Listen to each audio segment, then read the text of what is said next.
Hey guys! Kamusta? It's me Lily, your commuter travel buddy here in Taiwan. At tara, samahan niyo ako sa aking panibagong Rest Day Takas.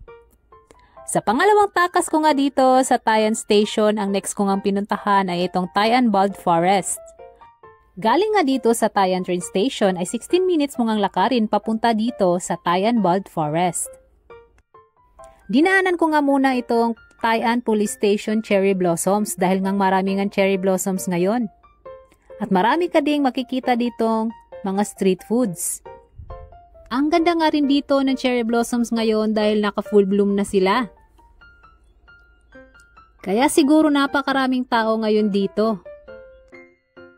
Maganda nga lang puntahan ngayon dito dahil seasons ng cherry blossoms, dahil kung walang cherry blossoms ay wala ka ring ibang makikita na view dito aside sa Tai'an Bald Forest. So ito na nga yung entrance ng Tai'an Bald Forest. May entrance fee pala dito guys, 60 NTD.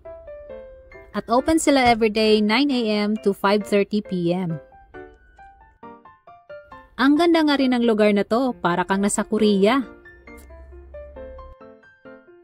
Pag ganito ngang winter season ay ganito ngang itsura niya. Wala ngang dahon ng mga cypress, which is maganda din naman pag picturan. May coffee shop din sila dito kung gusto nyong magkape at tumambay. Nakaka-relax din naman talagang tumambay dito. Napaka-instagramable nga ng lugar na to.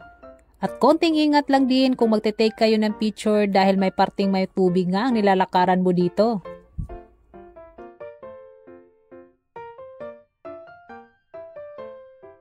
Kaya if you're planning to visit Taichung, include this place to your next Taichung Takas.